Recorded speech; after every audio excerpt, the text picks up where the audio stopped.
Hey, I'm MarBeth Dunn. I am a somatic healing expert and intuitive energy master.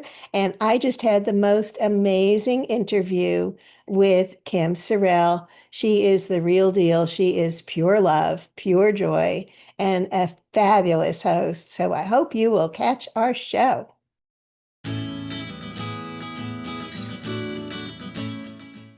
Welcome to the show. I'm so happy you're here. You're going to be so happy you're here. I'm using that word because you are going to get so much happiness out of this episode.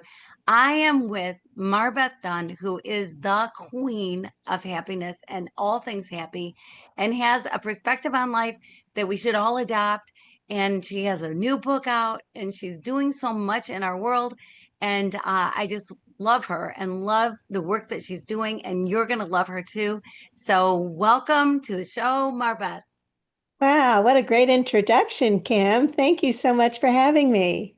Yeah, you bet. You bet. Okay, so we're going to talk all things happy and all things wonderful. But first, I really want people to get to know you. So, I would love to hear about 8-year-old MarBeth. Ooh, 8-year-old Marbeth. Do I remember back that far? Well, 8-year-old Marbeth was still forming. And, truthfully, I have not always been optimistic. And I've not always been happy. For many years, I was the TV happiness coach. And, I was sharing a happy formula to help people become more happy, to be more in your heart centered. So growing up, I guess life was interesting. As a very young child, though, I had been traumatized and I wasn't really aware of it. Somewhere there was this shadow, but I didn't know. And and and I really love to help people become happy. And I do that through energy work. I'm a somatic healing expert and intuitive energy master. So I do my work through energy. And also, I want to empower you so that you can be happy by releasing all of the stress and anxiety in your life and trauma in your life and learning that your body holds all the keys to helping you. The body is really amazing. So that's sort of where I wanted to go with this. Yeah, yeah. Well, okay, so you weren't always happy. This wasn't always who you were. You weren't always optimistic. Very interesting to me because I thought if you were optimistic, you were. If you weren't, you were pessimistic, realistic, whatever you call yourself. My husband called himself a realist. I'm an optimist, but he would say, I would say that he was a pessimist, and he would say that I live in La La Land. And I would say, I like it here. I'm staying in La La Land. It's okay. This is a great place to be. It's But a so great place. it Yes. is, right? Right. And I love that you're talking about energy. And I have Christians in my audience and other people, lots of different people, but so often within the church, there's been like this disconnect between science and God, which has always baffled me because I'm like, he invented it. Like it should not be disconnected. It should be flowing together. And energy Absolutely. work and things like that. Some people are like, holy cow, I've never heard of this, or oh my gosh, do we stay away from this? And it's like, no, this is the most incredible thing. Everybody needs to just grab a hold of this and realize that everything is energy, and the energy you bring is the energy you're going to receive, and what you give out and whatever. But you're the expert, so I want you to talk about it. But I love that you're talking about it, so please tell us your secrets. Well, in the Bible, it talks about laying on of hands. So that is basically a transfer of energy. And speaking about science, I'm going to share with you this amazing tool that it's like a battery and it has lights that light up and sound that happens when I hold one end in one hand and I connect the other hand. We have a light show and an actual energy exchange because I am energy and I can complete this battery. So Yeah, what's really cool about that is if you have people standing in a circle and one person on one end holding it and everybody holding hands and the last person hold the other side of it, it also goes because we transfer energy not just to an object, but to each other. exactly. So we are energy and and that's been shown scientifically. We just did the experiment. Right. And the beautiful thing, for most of my life, I thought there was something wrong with me because I was very sensitive. And I know there are people in our audience today who are highly sensitive and empathic. We feel other people's energy and emotion at such a deep level that we incorporate that into our being, and can become overwhelming and too much.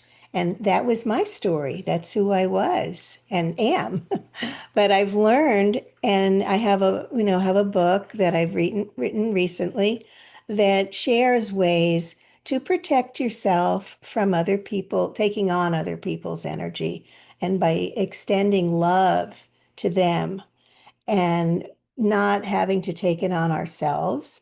But also, there's something that a movement that's happened recently called somatic healing. And it's for so many years when people were talking about healing or going to having issues, they weren't comfortable in themselves. They would go to a counselor or a professional who would talk to them and talk them through it. But there was an issue with that because in that case, we're up in our heads, but we feel things in our bodies, and our bodies hold so much trauma and anxiety and stress. We feel that in our bodies. And so much so that it's become part of normal conversation. So when somebody says, oh, they stabbed me in the back, what do they mean? They mean that they felt betrayed. So as an empath, when I'm working with a client and I feel a stabbing pain in my back, I know that they feel betrayed. Conversely, if they're all choked up with emotions, I feel that in my throat. And if they have a broken heart or a heavy heart, that again, that's our English language talking about what's going on in their body. Their body is holding that emotion. So with energy healing and with somatic healing, which I combine, because I think they're both somatic, which means soma being a Greek word, which means body. So when we are focused on what is the body holding and how can I release that so I can feel better, that's the work that I'm doing now. And I think it really helps people to be so much more happy.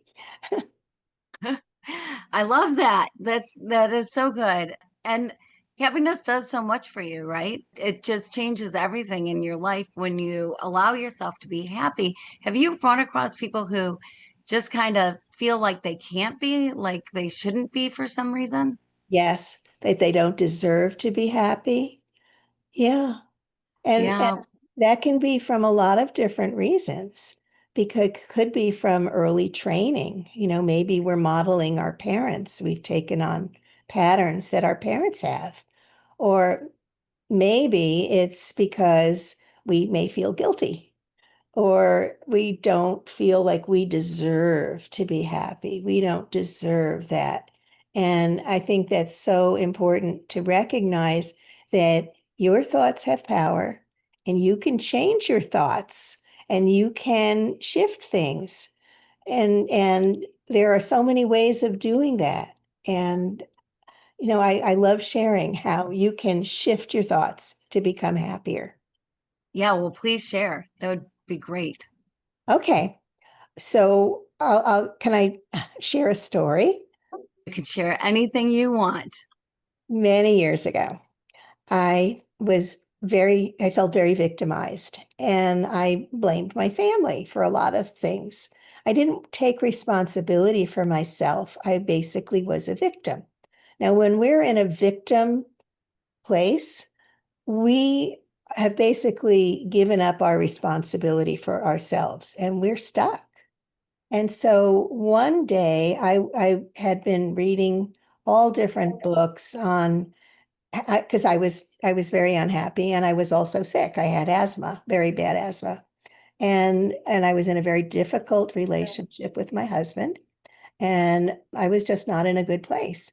And one day, and I've been really, really devouring books and trying to understand how I could improve because I knew somewhere there was a way to get me better, to so that I could be myself, whoever that was. And one day I woke up and I had this epiphany that my thoughts had power and that I could change my life by changing my thoughts. And when I had that realization, my life changed and miracles started to happen, literal miracles. It was amazing. And definitely it reconnected me to God and the Holy Spirit. And my life just totally transformed at that point. Wow. Wow. Yeah, I would love to hear more about that because it is amazing how we can change, how things can change, how things can happen, and and the power that our thoughts have. I love that you're mentioning that because words are powerful. And the things we say about ourselves that sometimes are just so self-destructive, that is Yeah, so unhelpful, or the things that we say about life, or the things that we take in, like what are you watching on TV? You're watching CNN all day or Fox News all day. right. It's awfully hard to be happy and watch It that all day is. long. So how do you change your thoughts? Great, great question. So one of the ways that I use a tool called the emotional freedom technique, which involves tapping on your energy meridians. In Chinese medicine, they use an energy system of meridians that are invisible to the eye, but they have mapped them and they use that in acupuncture and acupressure. And so there's a type of energy psychology that has developed from this system. It's about 45 years old, or probably older, but it's begun come into the public awareness. I've known about it and I've been practicing it for about 25 years. And basically, what you would do would be to tap on your energy meridians. Now, the easiest one is on this side of your hand, which is the karate chop point. And what you would do, you would set it up with a phrase like, even though I'm feeling whatever the feeling is, sad, angry, um, I don't deserve to be happy, whatever it is, I deeply and completely love and accept and forgive myself anyway, and I know that I'm okay. And I go into this in great depth in my book, Awaken the Healer Within, which is behind me. And I have videos to show you how to do it that connect with the book because it's one of the most important tools that I have. You can also just start to tap. We have these meridian points. We have the top of the head, we have the collarbone, and all these points on the face. I don't normally bother with those, although in the traditional, not that it's that old, but typical tapping, they would go on different points on the face. I don't find that necessary. I use the karate chop and I use the clavicle or collarbone. So have you done any tapping, Kim? I have. I love Jack Canfield. I don't know if you know Jack, Chicken Soup for the Soul. Right. Wonderful, wonderful man. And he introduced me to tapping. And so I'm aware of it and forget about it, quite frankly. And so yeah, the karate chop, the different points on your face, and and what it does for you. Uh so what is it actually doing? What it does is it neutralizes emotions and it neutralizes limiting beliefs or beliefs that no longer serve us. And I use it with my students, my clients, and in so many different ways because it's a great way. And there are many different tools for releasing, the thoughts that don't serve you. And so you can use this as a tool to shift your beliefs, to shift your thoughts, to release old trauma. Mm. It's really quite an amazing tool, and also to train yourself to think better thoughts. So you might, for example, like I'm going to tap on my collarbone here. I am choosing to see myself as a happy person. I'm just making this up on the spot because I tend to go off on a riff when I'm tapping. I'm very creative with it. So I would say I'm feeling very good. Everything always goes right for me. Everything is easy. My life is great. When you do that, you're starting to shift the essence of what is happening within you. Yeah, it's so amazing. It's so amazing. Like it seems so simple, but our bodies really are masterpieces, right? Like it's amazing the kind of self-healing that can happen with inside your body. So I've got a question for you because the tapping, I it is so good. People that I know that use it love it. And there's like you've got material on it so people can go to your website and buy your book and learn more about it. And I always think before I speak, I want to remember to tap. I want to remember to tap my karate chop and say, I am going to kill this speech. This is going to be the best talk I've ever given. Everybody's going to walk away transformed. I'm going to give them what they need, not what I need, whatever. And sometimes I forget. Once in a while, I remember. Well, when I'm at the gym and something is feeling very hard, I just tell myself, this is so easy. And automatically it becomes easy. It's Mhm. amazing. It's just that shift. And we can all do this. We can choose in an instant if a better feeling thought. We don't have to treat ourselves like we wouldn't treat a close friend. We are basically our worst critic. Many It- years ago, I was doing an exercise. I was creating an exercise for a class that I was teaching, and I stood in front of the mirror. Mirror work. I go into that in my book also. And I stood in front of the mirror and I said 10, 20 things. I said, I think 20 things that I love about myself. Well, I got to number 3 or 4, and I was stuck. And I thought, oh my gosh, if I had tried to enumerate 20 things that I didn't like about myself, I don't think I'd have a problem with that. And so, but what was really interesting was that I had set up what's called a reticular activating system, that when you have like a red Lexus, you want to get a red Lexus, suddenly that's all you see all around you. You see those cars because now your mind is noticing because there's so much data that we take in, especially now in this information age, that we just, when we don't see most of it. So what I did when I said I list 20 things that I love about myself, all day long, things popped into my head and I wrote them down. And I thought, isn't that amazing? I'm training my mind to see positive things about myself rather than the negative, which was the way I had been until then. So interesting. It's so interesting. One thing that I do that my grandkids laugh at me all the time, but if I start to not feel well physically, I just start saying, I feel great, I feel great, I feel great, I feel great, I feel great. And it drives them crazy, but I swear by it. I know Yeah. that it works. I know that it changes the way my body feels. And so even when I don't feel great, if I'm saying the words, I feel great.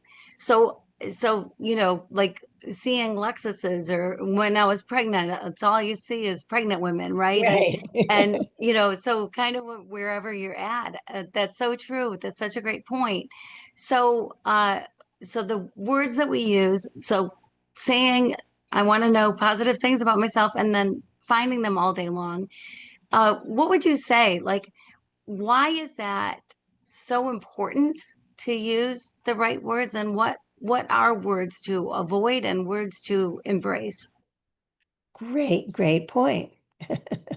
So, a word that I don't like is the word should, because it basically is creating a judgment on us. Like what I'm doing isn't good enough. I should be better. I should be doing that. So never should on yourself, basically. I That's a word that we don't want. love that. Never shit on yourself. That's good. Another one is to have to. I don't want to have to. I get to. Notice how that feels, that difference. When you have to, it just feels like, oh, I have to do that. But if I get to do that, now I'm feeling better about it. It's like, oh, this is my choice. I get to do this. So it shifts the energy, and we are energy beings. Yeah, that makes such a difference. And I love both those things. The don't should on yourself and get rid of the have to. I think one thing that it does for me when I say I get to do this, I get to do the dishes. It makes me grateful. Like Yes. I'm grateful that I have dishes to do. I'm grateful I've got a sink to do them, and I'm grateful I've got running water inside my home. Not That's not true of the whole world. And so, that's one thing it shifts in me is gratitude. It makes me more aware of what I'm grateful for. That's beautiful. And gratitude, we're talking about being energy beings, gratitude is very close on the vibrational frequency scale of to love. Love and gratitude are basically sister energies. They're hand in hand, and they raise us up. Love is the greatest healer there is. And gratitude brings us into the place of love. It's a beautiful, beautiful energy. And I'm very grateful to be here with you, Kim. And I am very grateful that you are here. And I'm grateful that you brought up love. I did this thing a few years ago where I dedicated a year to figuring out the true meaning of love and went on this crazy eat, pray, love journey, mostly in Haiti. And the things that I discovered about love blew my mind. And I think part of what holds people back sometimes is misinterpreting what love is, misunderstanding, buying into the myths that we say about love, like that love's a two-way street, or you got to give love to get love, or all kinds of things that we hear about love. But really, just like what words we say about ourselves are on us and how we react is on us, love is 100% on us. It Yes, shouldn't have anything to do with if anybody else is loving you back, or anything except that you love because you are love. And that's uh it is yeah, I know, as I'm fumbling here, but it is I agree, it is the most powerful thing you can do is love. it is. And, we both have that love of Haiti. And I spent 17 years there. In fact, I had my spiritual awakening on a mountaintop in Haiti, where I lived for 7 years. Wow, so where were you in Haiti? I lived for 7 years in Kenskoff, and Hmm. and then 7 year, well, the rest of the time, because I was there for 17. I left for a couple of years, but went back and I lived at the beach in at Calico Beach near Carriès or Hmm. Kiona Beach down there on the North Road on the way to Right. Belize. Yeah. So how did your spiritual awakening happen? I was pretty desperate for healing. And And so, I was seeking and Holy Spirit showed up. It's really Mhm. beautiful. Yeah, yeah, that is really beautiful. And so it changed your life. Like Totally. it's amazing how that happens, right? Like you're one person one day and feel like you're a totally different person the next. Yes. So how does that work into what you're doing now? Or do you think that how does it impact your decision to even be doing what you're doing now? It's everything because I'm in alignment with who I am. I also created a nonprofit for world peace called 10 Million for World Peace. And at this point, we're meditating once a month for praying for world leaders, and then we have a healing circle afterwards. There are three of us who are the directors of the nonprofit, and we do a healing circle because we're all master energy healers. We're all very empathic. We feel what's happening with people and intuitive, and that's that connection with the Holy Spirit, with spirit, and and just to be able to channel that through to help other people. So I feel very much aligned with God, with spirit, and I had a wonderful experience with Yeshua. Um, just so present and just so soft and just pure love. It was just so gorgeous. Wow. Wow, that's wonderful. How can other people? So I know that there are people that are uh, more intuitive, certainly, or are intuitive, and then people that um, maybe just aren't aware that they could be, aren't aware of the fact that prayer really can be a two-way, should be a two-way conversation rather than just a one-way, but it's good to just stop and listen. How can people do that? Or do you think it's anybody and everybody who can, or just certain people Oh who no, I can? think everybody can. I think we all have the ability. And I do, I didn't get too much into spirituality in this book, but that's my next book. But this one was more about specific techniques to release anxiety, to release the stress, to be release the trauma that we carry. But I believe that they're all lessons. My Nana always said growing up that we are in school and that, we have lessons. We're in a classroom. We all have our own independent lessons. So for me, it was my body was giving me messages, and and I think it's important to tap into that because we're all like an integrated, or we can be an integrated being. But most of us are up in our heads and we're not aware of what's happening here. We need to, and our hearts are actually in our body, right? So we need to come down and be like one unit of mind and body and spirit all together. And when we are, and we are aligned with God, we're aligned with our purpose. And it can take a while to know what that is. But I think our body can give us those messages when we know, if we're feeling anxious. Well, there's a reason we're feeling anxious, right? We can tap in and learn that. For example, and I may be no, this is important.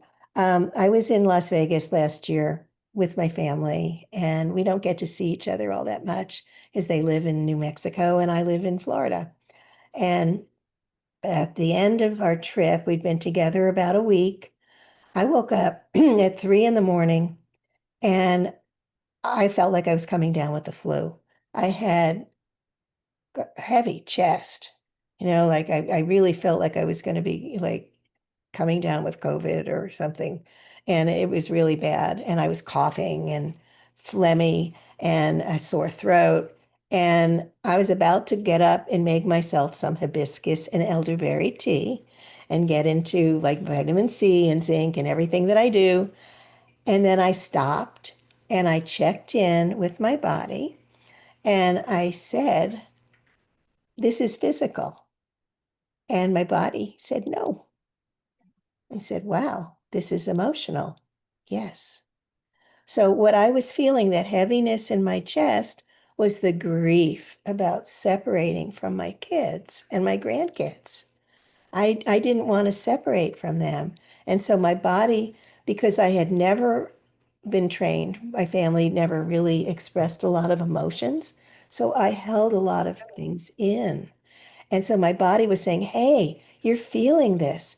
And so once I recognized what was happening, I sat with the feeling. I just allowed the feeling to be there. I sent love. I was in a loving place. And it was like I was embracing my chest and that emotion that was there. And as I held it in love, it dissipated. Mm. And so our bodies are amazing tools for helping us to connect with our intuition and our knowing, if that makes sense. Yeah, yeah, it makes total sense. I love that story because I think it happens more often than not, where it's not a physical thing going on in your body, but it is an emotional thing. It is a spiritual thing. It is something else going on that if you can recognize that and address it, then you don't have to take the vitamin C and the zinc and make the tea at You 3 in don't the have morning, to. right? You don't have to do those things. You can if you want to, but you don't have to. So yeah, wow. Yeah, it makes total sense. And connecting with love, like that that is so powerful. Well, well, God is love, right? Hmm. God is love, and we are love. Feel that Yeah, God created us loving. God created us peaceful. All the attributes of God. God created us in his image, right? With right. love Exactly. and peace and joy. So when we embody that, it just illuminates us. We become our best selves. But very often we need to remove the blocks to the awareness of love's presence inside of us. And that's what my work is. With my book, Awaken the Healer Within, I help you to remove the blocks that are keeping you from recognizing that part of you, that spark within you that is divine. And when I was overcome with anxiety, I couldn't function. All I could do was, when I lived in Haiti, I was a painter and an artist.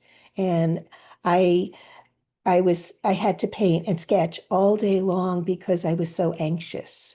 I had such anxiety, but having tools to be able to release that anxiety, it remove the blocks to the awareness of God. And I have to say that God helped with all of this.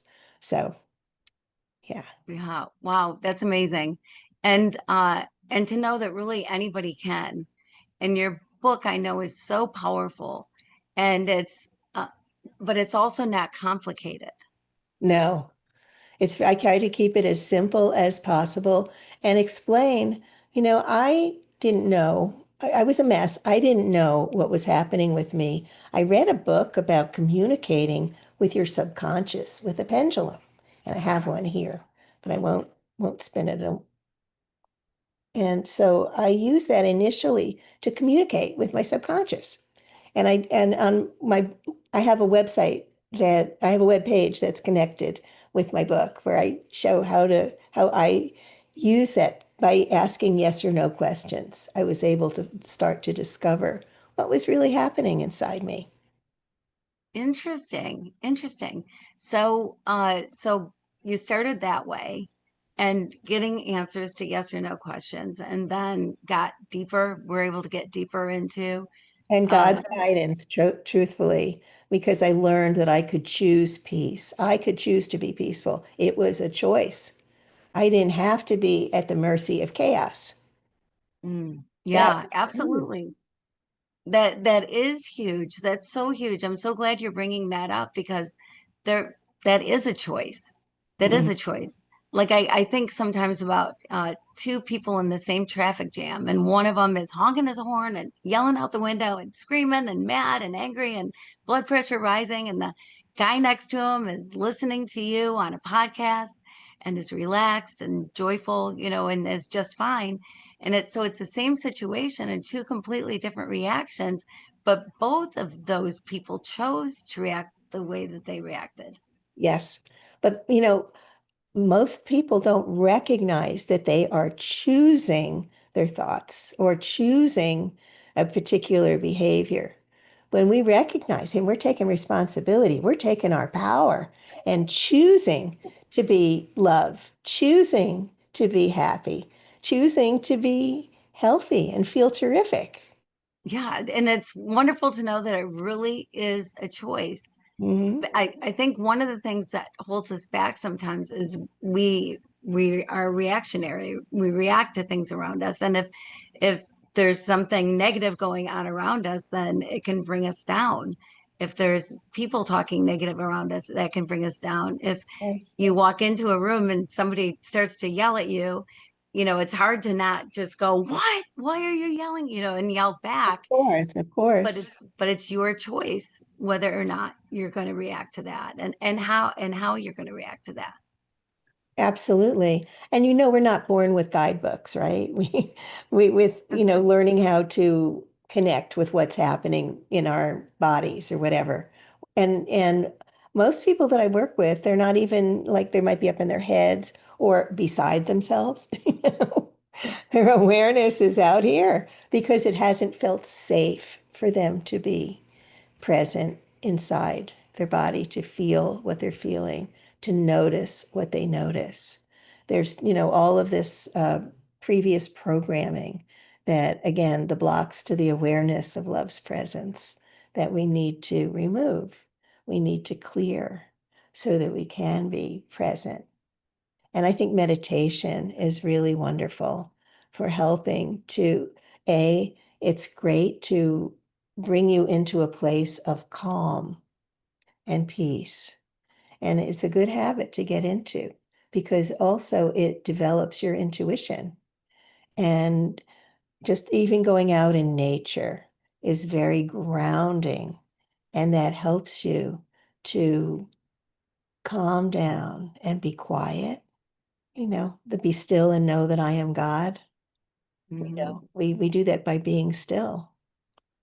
And Yeah, yeah, yeah, so true, so true. And there is something just kind of magical about being out in nature and seeing the majesty that has been created for us, and breathe the fresh air and be on the ground, and be outside.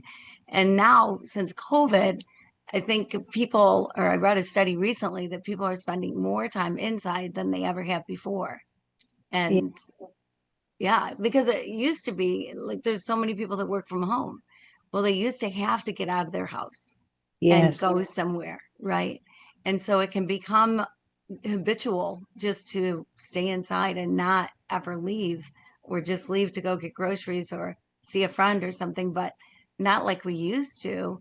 So, what do you recommend there? What do you say to that? Like, how healthy, unhealthy, or whatever is that? I think it's wonderful. I think it's important to get out and walk, to be out in nature. And when you're there, don't be looking at your phone, but look around you and just be. Open up your senses, again, back in the body, to listen to the birds, listen to the squirrels, um, look at the beautiful natural surroundings around you. Notice the sun or the wind. Just be fully present with maybe there's some smells that you're smelling, like pines or pine trees or eucalyptus or whatever trees are around you or flowers. Just notice with all of your senses. Just be there. And what that does is it pulls you into the present moment, which enables you to be in your power. You're not thinking about the past. You're not thinking about what you have to do, not get to do, what you have to do. You're not thinking about, I need to, create this in the future. You're right here now. And that is actually your pivotal point of power. That's where you want to be. And that's a great way to be there, just to be expanding your senses and being aware of everything. And maybe your feet on the path as you're walking. Just notice the sensations that you're experiencing from every sense that you have. Yeah. Oh my gosh, that's so beautiful. Makes me want to go outside for a walk right now. Me too. Yeah. Yeah. So, you've given us so much great information. I so appreciate all of it. And I do appreciate, we kind of skipped over it a little bit, but you talked about your nonprofit.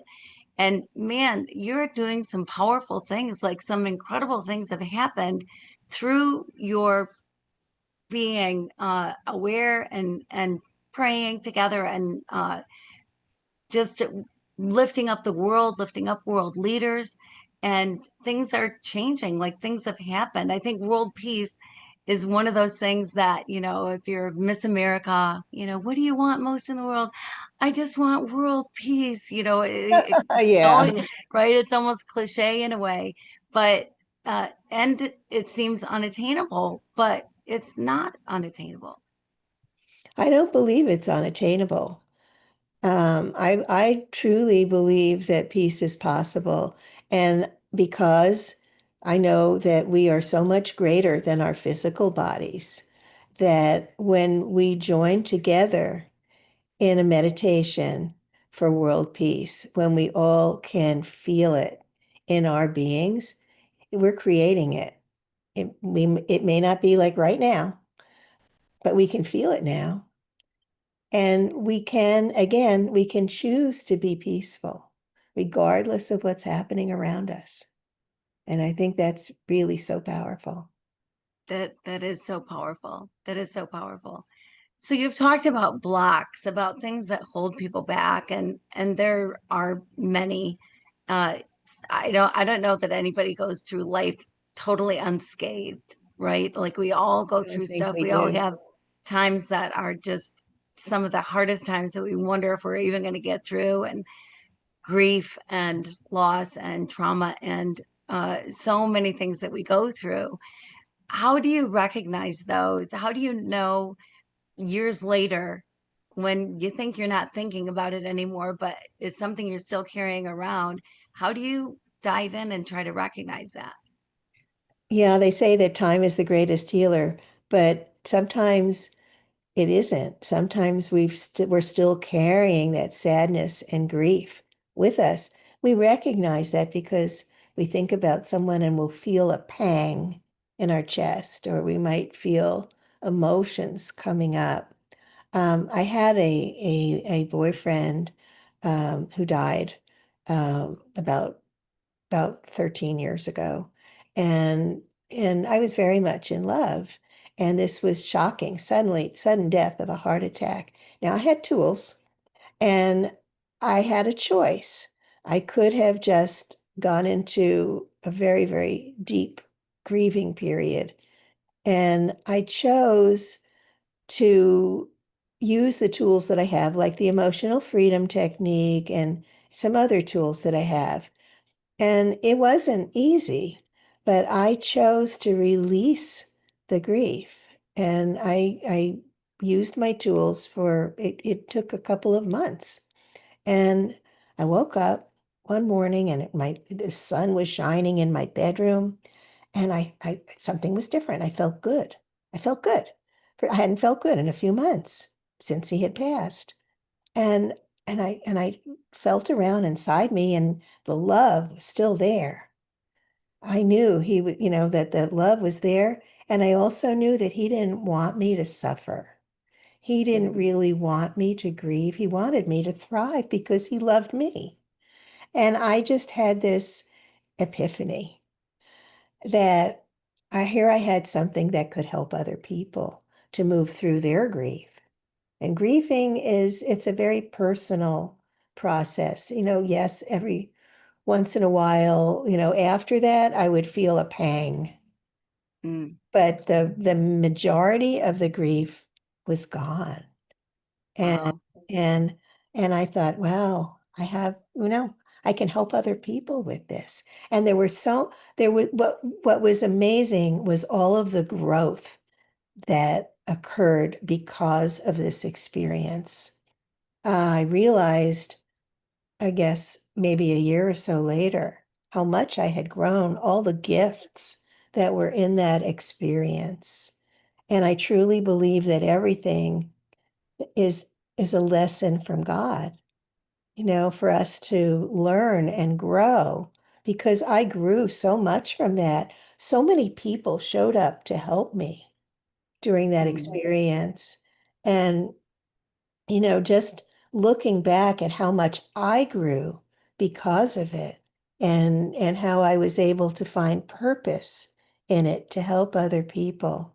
I think that that's one of the ways that we can grow through experiences like grief. Yeah. Oh, wow. I love that you had some revelations really about grief and look at grief differently than you did before and differently than a lot of people. I often think there was somebody who wrote a book several years ago and that said there's the 5 stages of grief, and people can judge people about their grief, which is so weird to me, but it happens all the time, right? Yeah. And if you don't go through these 5 stages in the right order, then you're not really grieving, you're not really getting through it.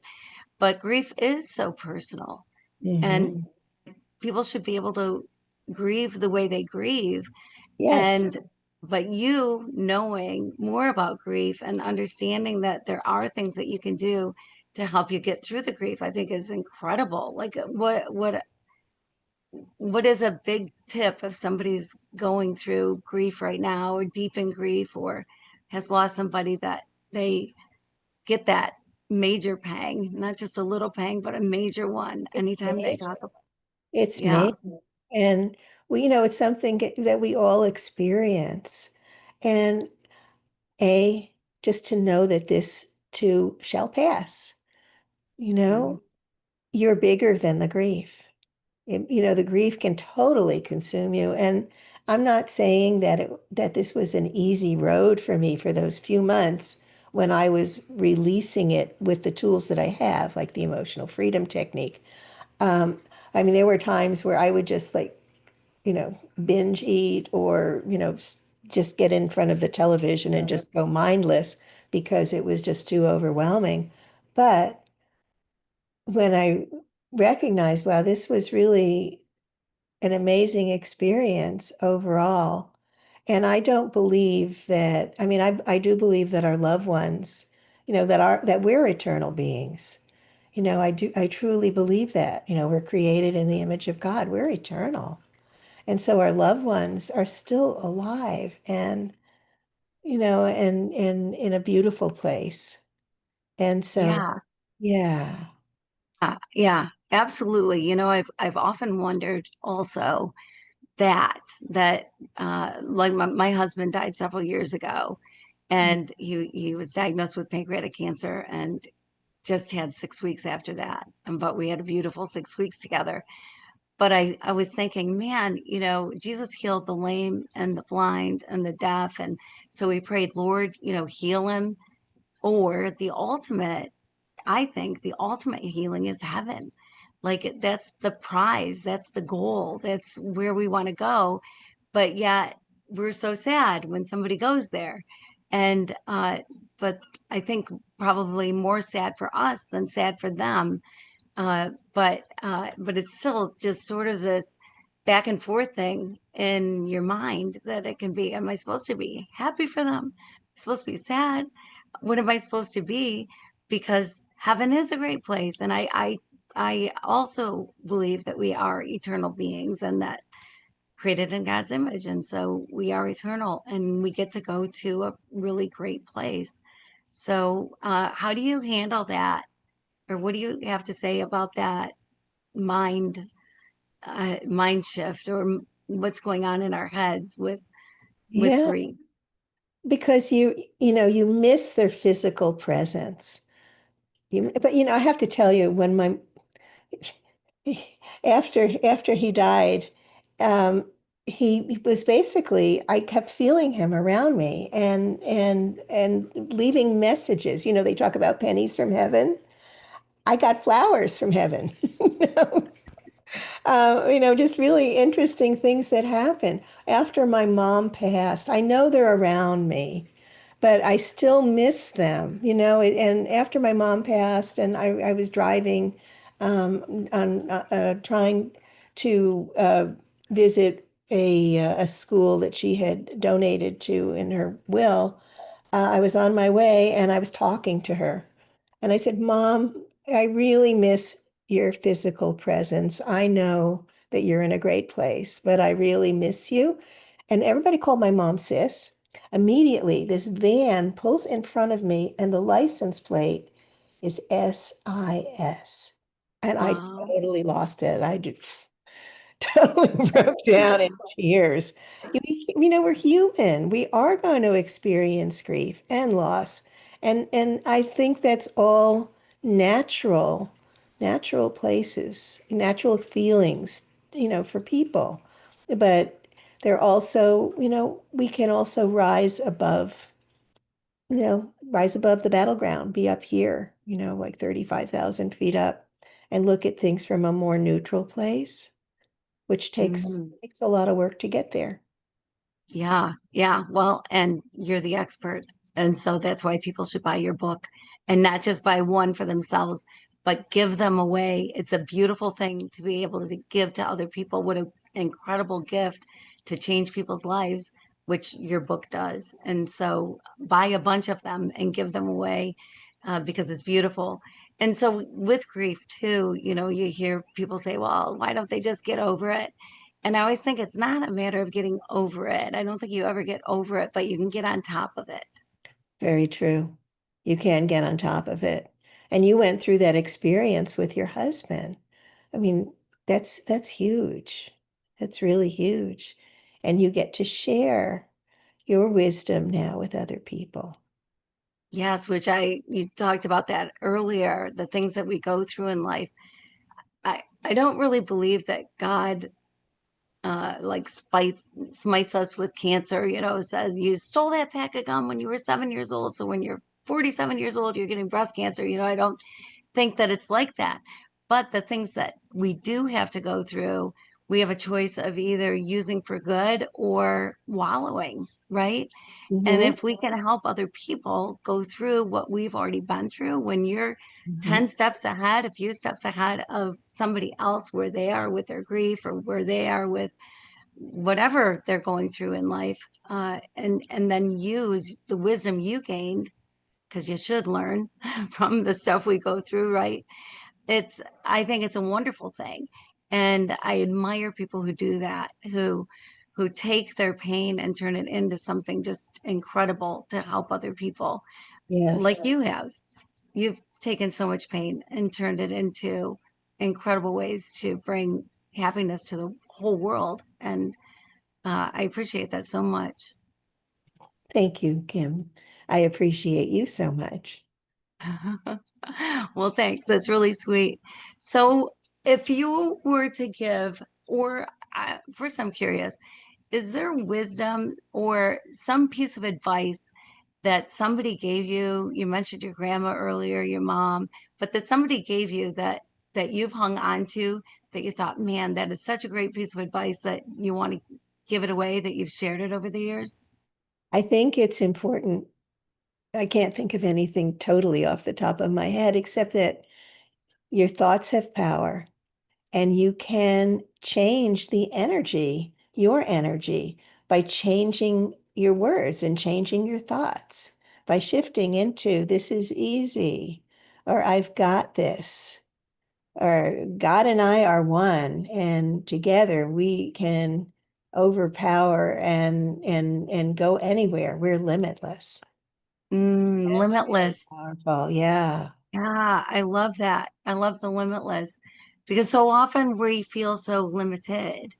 It's easy to live in a box and not go outside ourselves, right? It's easy to think of all the things that we've been taught and told about ourselves, about life, about the world over the years, and think that that's just the truth, that it just stops there, and don't continue to learn and grow and give yourself the grace to change and the grace to bring in new information and realize new things that you never did before. Yeah, it's so important to allow yourself to expand. I have a meditation where we can expand our awareness to be even bigger than the universe. So Wow. it brings you into a place of limitlessness, of really feeling, yes, you recognize your oneness with God. You recognize your oneness with all of our brothers and sisters, and you can expand to that amazing place. I love that. I love that. That's so beautiful. And where can we get that meditation? Oh, Is I it available anywhere? I'm I'm sure it is. You know what? I'm going to send that to you and you can post it I because that's will. a beautiful meditation. And I Yeah. call it, greater than the universe. I believe I may have it on YouTube, but I'll find a link and I will send it to you. Thank you so much. And I'll make sure to share it with everybody because what a beautiful feeling that must be to recognize that limitless. I love that word. I love Yeah. that word because we're Yeah. so good at putting limits on ourselves. But I love the idea and that we're limitless. And so not just me and not just you, but everybody, everybody. And so what a beautiful thing. And to This has remember been, that we're love and we're love. we are love. Absolutely. We are love. And you mentioned earlier, God is love. The Bible doesn't say that God loves, but it says God is love. And so we're created in this image. That means we are love. Not that we just love, but we are love. So Yeah. how we walk it, talk it, decide to live it is up to us. And a lot of it has to do with the words we use and the time we take to be grounded and to meditate and pray. And man, you've just given us so much good information today. I so appreciate everything that you do. Thank you so much for being here. Thank you so much, Kim. It was really my pleasure. So, how can people reach out to you? Where can they get the book, your new book? My book is up on Amazon. It is Awaken the Healer Within. There we got no glare. Awaken the Healer Within, overcome stress, anxiety, and illness to reclaim your power. So that's on Amazon and my website. It's also available on my website, marbethdunn.com, which will link you to Amazon to purchase it. Great, great, great. And we'll have all that in the show notes too. And so I just want to encourage everybody to embrace what you heard today and take it to heart and use your words knowing how powerful that they are and that you get to do stuff. I love that. And don't should on yourself. Also so good. But all of it so good. Thank you again. I so appreciate it. And pass this on to people that you know that could benefit from what we just talked about, which is I think everybody in the whole wide world. So pass it on to whoever you think. And I want to thank you all for joining us today. And I just want to say that until we see each other again, I pray that you keep your heart open and you live your love loud.